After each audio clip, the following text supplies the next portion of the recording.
नमस्कार प्यारे विद्यार्थियों। सबसे पहले तो आपकी आने वाली परीक्षाओं के लिए आपको बहुत-बहुत शुभकामनाएं। उम्मीद है आपकी तैयारी अच्छी चल रही होगी। मैं पहले ही कह चुका हूं कि परीक्षाओं में जो ऑब्जेक्टिव प्रश्न है वो बहुत महत्वपूर्ण भूमिका निभाने वाले हैं, अच्छे अंक प्राप्त करने के लिए भी और पास होने के लिए भी। मैंने पहले ही बताया है कि 2 वीडियो 50-50 प्रश्नों के ऑब्जेक्टिव प्रश्नों के मैंने पहले से ही चैनल पे डाले हुए हैं। अगर आपने नहीं देखे हैं तो उनको देख लेना, और ये 20 प्रश्न इस वीडियो में है, इनको देख जाना। ऑब्जेक्टिव प्रश्न लगभग इसी के इर्द गिर्द आने वाले हैं। लिंक में पहले के 2 जो वीडियो हैं उनका इस वीडियो के साथ में डाल दूंगा, तो एक बार उनको जरूर देख लेना, बहुत मददगार साबित होंगे। चलो आज का वीडियो शुरू करते हैं। पहला प्रश्न है, सूर सागर के संपादक कौन है? विकल्प है सूरदास, आचार्य रामचंद्र शुक्ल, नंदुलारे वाजपेयी या इनमें से कोई नहीं। तो सूर सागर के जो संपादक हैं वो है नंदुलारे वाजपेयी। ध्यान रखना, अगर भ्रमर गीत सार के संपादक पूछे जाएं तो हैं आचार्य रामचंद्र शुक्ल, जिसके की कुछ पद हमारे पाठ्यक्रम में भी लगे हुए हैं। अगर सूर सागर के रचनाकार पूछे जाएं, सूर सागर के रचनाकार अगर पूछे जाएं तो उत्तर रहेगा सूरदास। ठीक है, तो ये जो प्रश्न है सूर सागर का संपादन किसने किया, तो इसका उत्तर है नंदुलारे वाजपेयी। ठीक है, चलो अगला प्रश्न। भ्रमर गीत का उद्देश्य नहीं है, इस चीज को ध्यान रखना। पेपर में अभी भी और बाद में जो प्रतियोगी परीक्षा आप दोगे उसमें भी कई बार प्रश्नों में इस तरह से लिखा रहता है नहीं, तो हम नहीं का ध्यान नहीं देते और सीधा प्रश्न को सीधे सीधे अर्थों में समझ के उसका उत्तर दे देते हैं और प्रश्न गलत हो जाता है। तो यहाँ पे आपको बताना है कि भ्रमर गीत का उद्देश्य नहीं है सगुण पर निर्गुण की विजय, योग पर भक्ति की विजय, प्रेम की और मस्तिष्क पर हृदय की। तो देखो, सगुण पर निर्गुण की विजय ये तो बिल्कुल नहीं है, तो उत्तर तो यही हो गया। फिर भी आगे के विकल्प देख लेते हैं। योग पर भक्ति की विजय बिल्कुल सही है, ये तो है। ज्ञान पर प्रेम की विजय, बिल्कुल ज्ञान पर प्रेम की विजय का संदेश यहाँ पे मिलता है, और मस्तिष्क पर हृदय की विजय का भी संदेश यहाँ मिलता है। तो इसका उत्तर हो जाएगा सगुण पर निर्गुण की विजय, यहाँ पर इनका उद्देश्य नहीं था। ठीक है, अगला प्रश्न। सूरदास हिंदी काव्य गगन के चंद्रमा है, सूर वात्सल्य रस के सम्राट हैं। ये अलग अलग 2 कथन हैं, एक ही आलोचक के हैं, आपको बताना किसके हैं। विकल्प हैं सूरदास, आचार्य रामचंद्र शुक्ल, नंदुलारे वाजपेयी या इनमें से कोई नहीं। तो ये दोनों ही जो कथन हैं सूरदास के बारे में आचार्य रामचंद्र शुक्ल ने कहे हैं, ध्यान रखना है। ठीक है, 11वीं सदी की रचना ढोला मारूरा दोहा के रचनाकार कौन है? इसके ऊपर अपन ने पहले बात की थी जब ढोला मारूरा रचना पढ़ी थी। विकल्प हैं चंद्रबरदाई, कल्लोल, कुशललाभ या इनमें से कोई नहीं। तो इसका उत्तर हो जाता है कल्लोल। इस चीज का ध्यान रखना कि कुशललाभ ने बाद में कुछ चौपाइयाँ इसमें जोड़ी थी, इसलिए कहीं कहीं इसका रचनाकार जो है कुशललाभ को भी मान लिया जाता है। तो अगर कभी गलती से ऐसा हो जाए कि प्रश्न इसी तरह का हो लेकिन उसमें कल्लोल विकल्प में ना हो, सिर्फ कुशललाभ ही हो, तो कुशललाभ को भी सही माना जाएगा। ठीक है, इस प्रश्न के विकल्पों के हिसाब से इसका सही उत्तर जो है कल्लोल होगा। एक प्रश्न इसमें यह भी बन रहा है, ढोला मारूरा दोहा का रचना काल क्या है, तो 11वीं सदी इसका उत्तर हो जाएगा। ठीक है, इस तरह से प्रश्न भी बन सकते हैं। अगला प्रश्न है, ढोला मारूरा दोहा के नायक कौन है? नरवर के राजा नल के राजकुमार ढोला, पुंगल की राजकुमारी मरवणी, जिसको मारू भी कहा गया है, मालवणी और डाडी। तो जब नायक की बात आएगी तो नायक तो इसके यही हैं, नरवर के राजा नल के पुत्र ढोला, क्योंकि ये जो कहानी है ये कहानी ही ढोला मारू की है, ढोला मारू। तो इसमें ढोला जो है नायक है और मारू जो है या मारवणी जो है नायिका है। ढोला मारू दोहा काव्य के अनुसार विवाह के समय ढोला और मारवणी की आयु क्रमशः कितनी थी?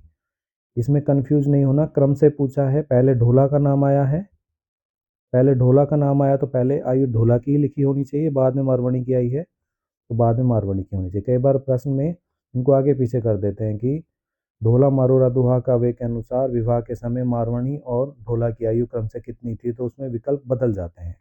तो यहाँ पे हमको देखनी है पहले ढोला की, उसके बाद मारवाणी की। तो ढोला की आयु विवाह के समय थी 3 वर्ष और मारवाणी की थी 1.5 वर्ष, तो पहला ही विकल्प सही हो जाता है। ठीक है। विद्यापति का जन्म कब और कहाँ हुआ? 1350 विपसी दरभंगा, ये तो विकल्प तीनों में सेम है जगह का, बस हमको ये देखना है 1350 है, 60 है, 80 है। तो इसका जो सामान्य उत्तर माना जाता है वो 1380 माना गया है। बाकी कुछ विद्वान जो हैं इसको 1360 में भी इनका जन्म मानते हैं। ये याद रखना, विपसी गांव दरभंगा बिहार में इनका जन्म होता है 1380 ईस्वी में। विद्यापति किस राजा के आश्रित कवि थे, किसके दरबार में रहते थे? विकल्प हैं शिव सिंह व कीर्ति सिंह, पृथ्वीराज चौहान, गणपति सिंह, या इनमें से कोई नहीं। तो इसका सही उत्तर है शिव सिंह व कीर्ति सिंह। इन दोनों को लेकर इन्होंने कुछ रचनाएं भी लिखी हैं, जैसे कीर्ति लता कीर्ति पताका जो है इन्हीं दोनों शासकों को ध्यान में रखते हुए लिखी हैं। विद्यापति को अन्य किस नाम से पहचाना जाता था, मतलब उसके उपनाम क्या थे? ठीक है। मैथिल कोकिल, अपरूप के कवि, अभिनव जयदेव, या उपरोक्त सभी। तो इसका जो सही उत्तर है वो हो जाएगा उपरोक्त सभी, क्योंकि इन्हें मैथिल कोकिल, अपरूप के कवि, अभिनव जयदेव, लेखन कवि, खेलन कवि, बहुत सारे उपनामों से जाना जाता है। जबकि इनकी हमने बात की थी विद्यापति के काव्य की, उस समय हमने इन नामों पर चर्चा की थी। हिंदी में कृष्ण गीति काव्य परंपरा के जनक माने जाते हैं। कृष्ण गीति काव्य परंपरा मतलब कृष्ण के जो गीत गाए जाते हैं उस परंपरा के जनक किसे माना जाता है हिंदी में? विकल्प हैं सूरदास, विद्यापति, नंददास, या कृष्णदास। तो विद्यापति जो हैं इनको हिंदी में कृष्ण गीति काव्य परंपरा का जनक माना जाता है, और कृष्ण भक्ति के लिए जो प्रसिद्ध कवि हैं वो हुए हैं सूरदास। निम्न में से कौन सी रचना विद्यापति की नहीं है? कीर्ति लता, कीर्ति पताका, पदावली, और सूरसागर। देखो, कीर्ति लता और कीर्ति पताका का नाम मैंने ऊपर बताया, शिव सिंह और कीर्ति सिंह को आधार बना के लिखी गई हैं। पदावली इनकी वो रचना है जिसके कुछ पद हमारे पाठ्यक्रम में लग रहे हैं, तो ये भी इनकी हो गई। तो सूरसागर इनकी नहीं है। ठीक है। तो इसका उत्तर हो जाता है सूरसागर। सूरसागर के रचनाकार कौन है ये आप कमेंट करके मुझे बताएंगे। मैं पहले वीडियो में और इस वीडियो की शुरुआत में भी इसके ऊपर चर्चा कर चुका हूँ। आदिकाल में भक्ति काल की संधि रेखा पर स्थित कवि माने जाते हैं। विकल्प हैं सूरदास, विद्यापति, नंददास, और कृष्णदास।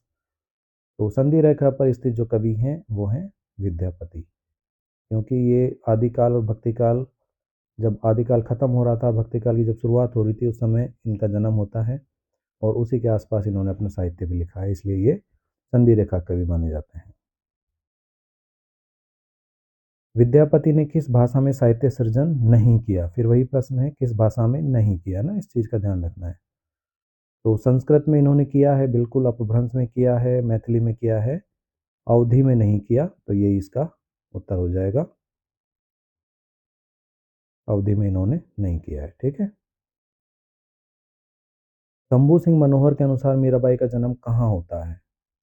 देखो, मीराबाई के जन्म के संदर्भ में अलग अलग विद्वानों ने अपने अपने मत दिए, लेकिन हमारे पाठ्यक्रम में शंभू सिंह मनोहर के द्वारा संपादित मीरा पदावली लगी हुई है। उसके कुछ पद हमारे पाठ्यक्रम में लगे हुए हैं।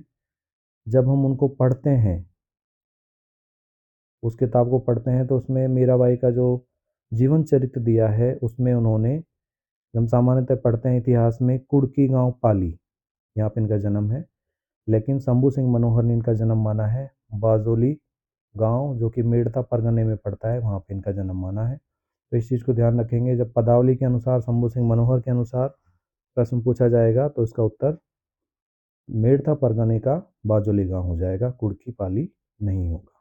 ठीक है। विपसी गांव दरभंगा, इसकी अपने थोड़ी देर पहले बात की थी, यहाँ पे जन्म होता है किसका? विद्यापति का।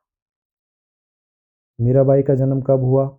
इसके संदर्भ में भी कुछ विवाद साहित्य में सुनने को मिलते हैं। कुछ विद्वान इनका जन्म 1504 मानते हैं, कुछ 1498 मानते हैं।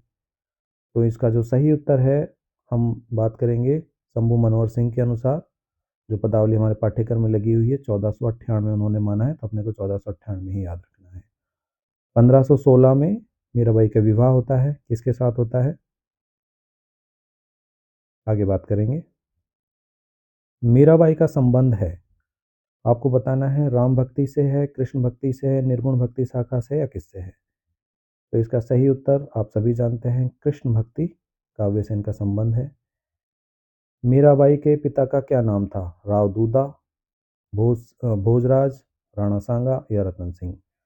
तो मीराबाई के जो पिता थे उनका नाम था रतन सिंह, और राव दूधा, दादू नहीं दूधा है, दूधा, राव दूधा जो हैं इनके दादा थे, और भोजराज जो हैं, भोजराज थे इनके पति, जो कि राणा सांगा के पुत्र थे,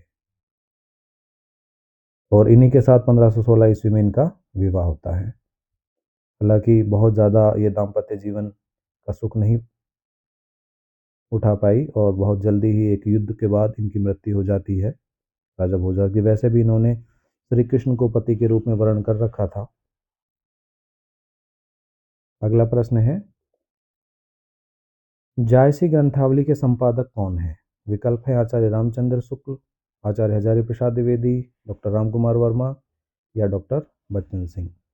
इसका सही उत्तर है आचार्य रामचंद्र शुक्ल, इन्होंने जायसी ग्रंथावली का संपादन किया है। रसखान रचनावली के संपादक कौन है, आचार्य शुक्ल, विद्यानिवास मिश्र, डॉक्टर रामकुमार वर्मा या बच्चन सिंह। सही उत्तर है विद्यानिवास मिश्र। इनके भी कुछ सवैये जो हैं हमारे पाठ्यक्रम में लगे हुए हैं, जो कि विद्यानिवास मिश्र के द्वारा संपादित है, रसखान रचनावली। रसखान का संबंध है राम भक्ति से, कृष्ण भक्ति से, निर्गुण भक्ति शाखा से, या इनमें से कोई नहीं। तो ये सब आप जानते हैं कि रसखान जो है कृष्ण भक्ति कवि हुए हैं, कृष्ण के प्रति उन्होंने अनन्य प्रेम किया था। कृष्ण के भक्ति से संबंधित उनके सवैये जो हैं प्रसिद्ध हैं, तो इसका सही उत्तर हो जाएगा रसखान। तो ये थे 20 प्रश्न जो छूट गए थे। इससे पहले 100 प्रश्न मैंने पहले से डाले हुए हैं, अगर वो नहीं देखें तो उनको मैं एक बार फिर कह रहा हूँ, उनको एक बार देख लेना, क्योंकि और कुछ काम आए ना आए, ये 120 प्रश्न जो मैंने डाले हैं, 50 प्रश्नों में से जो 50 प्रश्न आने हैं, उन 50 में से ये मान के चलो 35 से 40 प्रश्न आपको इन्हीं 120 प्रश्नों में से देखने को मिलेंगे। हो सकता है इससे ज़्यादा ही मिल जाएं, सीधे सीधे ना सही, थोड़ा सा घुमा फिरा के आएंगे, लेकिन इन्हीं के इर्द गिर्द आपको प्रश्न देखने को मिलेंगे, ये मैं आपको विश्वास दिला रहा हूँ। इसलिए बार बार कह रहा हूँ कि इन प्रश्नों को पक्का याद करके जाना है, ठीक है। लिंक में जो 2 वीडियो हैं उनका डाल दूंगा, जितना जल्दी हो सके उनको देख लेना, कंठस्थ कर लेना, और एक बार पुनः फिर सभी को परीक्षा के लिए बहुत बहुत शुभकामनाएं।